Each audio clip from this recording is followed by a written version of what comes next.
everybody, Dio and Elena here. Thank you so much for watching my channel. Please like, comment, and subscribe. I want to tell you all thank you so much for the love and support that you all have given me. I can't tell you how many people have reached out and just said thank you for all the tools that I posted and all the education. I started this journey to help my fellow DONs because I know what it's like being a new DON and just, you know, learning every day what you can and being a sponge and absorbing it. And some of the things I was not taught, I had to learn as I go, and I'm sure a lot of you have had to do that. By all means, once again, I am not an expert by any means, or know everything that has to do with long-term care. However, I have been around and I know a lot, and I went to school for my master's to learn a lot about long-term care. So I have tools that I share with you all. If they work for you, great. That's the whole purpose. Some of my tools might not work for you, but for those that it will work for and help you improve your clinical processes, I'm so happy I'm able to help you with this. So today I would like to talk to you about survey readiness. What are you doing to get ready for your annual survey? Most of you have not had an annual survey and probably haven't had one for a few years now because of COVID. So they are gonna, when they come this year, it's not gonna be a 3 to 5 day kind of thing. It might be a couple week kind of thing. But you know what? Don't stress. You got this. So some of the things, let's talk about some of the things that they will focus on this year on annual survey. Care planning, it seemed to be one of the biggest things that they looked at this year. So really work on your care plans. I can't stress that enough. In a lot of my videos, I talk about, I think in almost all of my videos, I talk about care planning. Care planning, care planning, care planning. If you think you care plan enough, go back again and give it a second look. Always make sure everything is care planned. They are looking at care plans with a fine-tooth comb. One of the rules is don't put in monitor. If you put in monitor, the surveyors are going to be like, well, show me the tool where you monitored. Don't use that verbiage. Use assess or observe. Never say monitor. That is a hint. I can give you a helpful hint. Never say monitor. Your behavior care plans, if your social services isn't doing your behavior care plans and your nursing admin team or you are responsible for it, I cannot stress behaviors. Please chart behaviors. Refusal of care, refusal of showers, refusal of baths, refusal to turn over, turn and reposition and offloading. I mean, refusing vital signs. Any non-compliance, I would care plan it all, because it takes that one resident to tell the surveyor, oh, well, they never give me my showers. Every time I ask for a shower, they never give me my shower. Well, if you were documenting it, you know, the nurse tried, CNA documented it, you tried 3 times to get them to take that shower, and they refused, and you have that care plan, I mean, there's nothing they can do about it. You've educated the patient, risk versus benefits of not taking a shower, not taking their meds. Like I said, you had thorough charting, thorough care planning. There's nothing they're going to do about it. Nothing. And they'll go on to the next thing. So please, please, please care plan everything. Falls.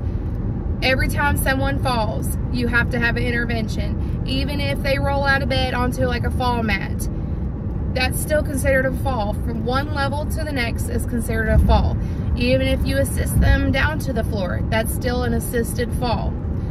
You have to put an intervention, and you can't have the same intervention. So say someone's having a really bad behavior and you care plan a medication review or medical review, you can't use that the next time.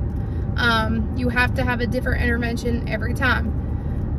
So please, please, I can't stress, make sure when you have in your IDT meeting in the morning regarding falls, you verify that that care plan was placed, because they find one fall with no care plan, you failed to keep that resident safe. So please, care plan everything you can, behaviors, falls, interventions for weight loss, just everything you can think of, please care plan.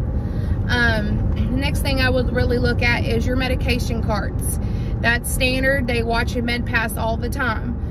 Make sure your cartons of MedPass or MedPlus, whatever supplemental drinks that you are administering patients, make sure that they're on ice and that they're dated, the date that they're open. As well as applesauces, puddings, everything has to be dated. Also, in most states, I think this is just a standard of care, you're supposed to, your MedCart water pitchers, you are supposed to date them. I'd say put a little piece of tape, put it on the little pitcher of water and put a date on it. My thinking is that it just shows you have a clean, fresh pitcher of water, right? And on that note, please make sure that you are having your nurses wash their water pitchers at least once a week. I can't tell you how, in the past, I've been to facilities in the past where they didn't have a great process on washing their cart water pitchers. So they have to at least be washed once a week. So do that, and then make sure all your eye drops, your ear drops, everything is, you know, separated by dividers. Make sure there's no pills that have accidentally fallen out of the little cartridges in the bottom of the cart. Make sure there's no medications that are expired, including insulin. That's a big one that they find a lot. In my past experiences at other facilities is insulin. Sometimes they'll go in their refrigerators, refrigerated liquid medications, they'll be expired. So we really watch that. They even look at your lab tubes. So if you are drawing your own labs at the facility, look at your tools, like your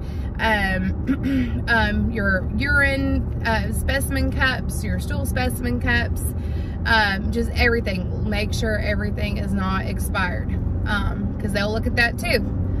So just make sure nothing is expired, nothing is outdated. Just really watch that.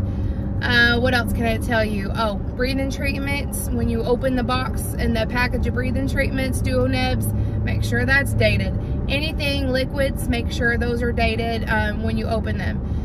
They're really catching, I've heard, facilities if you do not date your opened things like insulins and liquids again. So that's the med cart. And then walking away. I can't tell you how many times in the past other facilities I've really had to educate on locking your med cart before you walk away. Make sure that they're locking the med carts and the treatment carts, and nothing is left on top of them. No medications, no treatment supplies on top of any of the carts. If you have patients that are in isolation, make sure that there is nothing on top of the isolation caddies outside the rooms. If you have the little, you know, pull out caddies, make sure nothing is sitting on top of them except for maybe a box of gloves. Any masks or gowns or anything like that has to be put inside the caddy, and the drawer has to be closed. It's infection control. Also, if you have cleaning wipes, they cannot be left out on top of the caddies. You can't have any cleaning supplies available to residents. They can't have any aerosols, any bleach, any chemical cleaners, including cleaning wipes, disinfectant wipes. You have to keep that out of reach from a patient. So they cannot be left out on top of isolation caddies. They have to be locked up. So that's big on isolation. If you have isolation, make sure you have the appropriate signage. If you have someone that has COVID, make sure that, or any droplet isolation, that you keep those doors closed. If they come by and they even have the door cracked, you are probably going to get a FA80 tag. Let's see. If you go in without donning and doffing PPE correctly, they'll tag you. And you do not want to tag an FA80.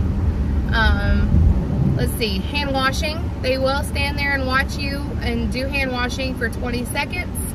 If you don't wash your hands for 20 seconds, they can tag you for FA80. If you are doing treatments on wounds, make sure that you are washing your hands and changing your gloves per each wound that you treat. You have to treat each wound individually. If you try to treat 2 to 3 different wounds, and you don't wash your hands and change your gloves, that is infection control. That is a big no-no, and you will get cited for infection control. You also need to have a barrier down when you're about to do treatment. You have to put, like, clean their bedside table with a disinfectant wipe or cleaning supplies. Then let it dry, put a barrier down, and then put your supplies on top of it. That's one step a lot of the nurses forget to do, is the barrier. Same thing with G-tube medications. You always have to put a barrier down before you put your medications. Okay, so please, please, please let your nurses know, remind them they have to have a barrier. When you are doing blood glucose, you have to clean the glucometer machine. Make sure you are knowledgeable and you know how the manufacturer and how your policy requires you to clean those glucometers. They will ask you, they will ask all your nurses, well, how do you clean your glucometers? Do you have a glucometer per patient? Do they have their own glucometers, or is it a communal glucometer? If it's a communal glucometer, you have to make sure you have a policy and you know how to clean these the correct way, because they'll want to see. If you clean it the wrong way, you'll get probably an infection control tag. Same thing, they'll watch you give insulin. They asked my nurse, what is the policy when you're giving given insulin with one of those quick pens?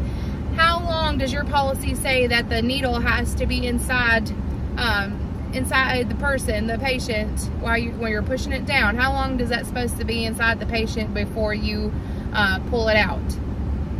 A lot of the nurses don't know. Not at my facility, but in the past. So it's based on your policy, but I believe it's like 6 to 10 seconds. How long you're supposed to keep the pen inside a person's body until you pull it out. They will watch you do Foley cath care. Make sure you know how to do that correctly. If you have a trach, they'll want to see trach care and trach suctioning. So really do some education on that. What else will they ask you? They will ask you if you have a CNA care plan or a Cardex or a pocket sheet. Make sure it matches the care plan, the comprehensive care plan. If it does not match, and they know that, and they get a hold of a copy of your CNA care plan or pocket sheet, it won't go well. I'll just say that. They'll watch dining. They will watch how long it takes you to pass out trays. When your CNAs are passing out trays, make sure that they know to wash their hands every 3 trays, if that's your state policy. Standard of care is usually you wash your hands after the 3rd tray, and you do hand sanitizer in between the trays. So make sure they have available hand sanitizer, and they know how to do that, because they will watch. And I think they said you have 5 minutes to pass out a cart of trays. So please make sure that you're passing those out in a timely manner. What else? They will look at dietary. They'll go down to the kitchen. Make sure if you have any trash cans that they have a lid. Make sure that the stove and everything is clean and doesn't have any sticky food or anything on it. Dietary has to be very, very clean. Egress. You got to make sure nothing is in the way of egress. They've been kind of looking at that too. Like, you can't have a wheelchair in the middle of the hallway, or a lift left in the middle of the hallway, because they can get you, life safety can get you for something in the way of egress. You don't want life safety tags either. So make sure everything is out of the way and put where it needs to be and stored where it needs to be properly. If you have a central supply room or a storage room, make sure no boxes are left on the floor. They have to be up sitting on pallets. If you have something sitting on the floor, they could get you for infection control again. Things can't be stacked up so close to the ceiling. It has to be a couple feet away from the ceiling. If it's too close to the ceiling, they can cite you for that too. I mean, we can talk about all day of what they can cite you on. Just know what to look for when you're getting ready for survey readiness. Go in the rooms. Make sure, briefs aren't laying around, because that's a dignity issue, right? make sure that they're put up in the closets or drawers. Make sure there's no little medicine cups sitting around with creams, or nurses are just leaving their pills in the room. Make sure if there are individual use items like toothbrushes, bedpans, please put them up. Put, toothbrushes and hairbrushes in like a Ziploc bag with the patient's room number on it, and put it up in their drawer of their cabinet. Let's see, urinals or bedpans, they need to be stored in a bag, like a trash bag, a plastic bag, with that patient's room number on it, because it's individual use, so you could have that properly stored. Let's see, what else can we talk about? Just make sure that the rooms are tidy and there's no creams or anything just laying around. If they have oxygen and it's not in use, make sure that it's in a bag, a plastic bag, off the floor, and that the bag is dated. Oxygen is supposed to be exchanged out weekly. I know that's in Kentucky. That's typically the standard of care practice, is oxygen tubing is changed out weekly. You might work at a facility where it's changed twice a week. I'm not sure, but I know in Kentucky you have to change out oxygen tubing at least weekly, or if it's soiled, you can do it a lot more often. And you have to date it, the oxygen tubing, as well as nebulizer sets and tubing. That's supposed to be changed out once a week and be stored in bags. And if someone is oxygen, make sure they have that oxygen sign outside their room. When you have room moves, that's something really big that you got to make sure that goes with the patient, is that oxygen sign. And if you have an oxygen patient and they don't have that sign, you could get in big trouble. So audit for that. If someone's a G2 patient, make sure that they're tube feeding, the bag or the bottle or tube feeding is being changed every 24 hours, and labeled. Please label your G2 bags or feeding. I know in the past, in other facilities I worked at, one of the biggest education I did was on G2, making sure you were putting your date, time of starting the G2, what kind it was. You have to label it. So many times I walked in the past facilities and it's just completely blank. No one wrote anything on it. That's a big no-no, because you don't know sometimes what's hanging. And they will question you, well, what's hanging? How do I know what that is, right? So make sure you audit that.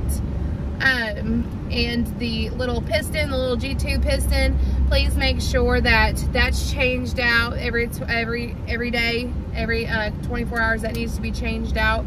And when after use, you're supposed to take it apart, keep it separate, and let it dry, like rinse it out after you give medication. Rinse it out, and you're supposed to store it separate in the bag, but taken apart. It should be in a couple pieces, not put together wet. So make sure that they're doing that. Let's see what else we can talk about.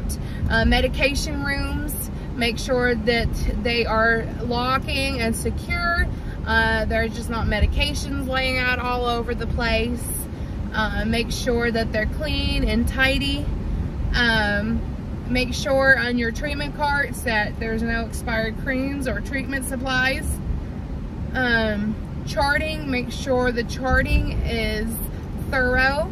And like I said, in past facilities, I've had to educate on, make sure you're charting factual information, not what your beliefs, your feelings, your thoughts. Only chart factual occurrences and information. You don't want to go to a court of law and be questioned about your charting because of what you believed happened or what you think happened. Only document factual and thorough things. And I tell my CNAs, you have to chart. Not only is charting required to show that you cared for the patient, but MDS needs it for their assessments. It helps with reimbursement. It shows Medicare, Medicaid, and insurance companies that you take care of them and how much care that they need. Take credit, I tell them, for what they do. Because if a surveyor asks, show me where you you know, prove that you took care of a patient. If it's black and white and it was in your charting, you have that proof. So this is video 1 of survey readiness. I will post another one, video 2 of survey readiness part 2. I hope this helps. I will see you all on the next video. Bye.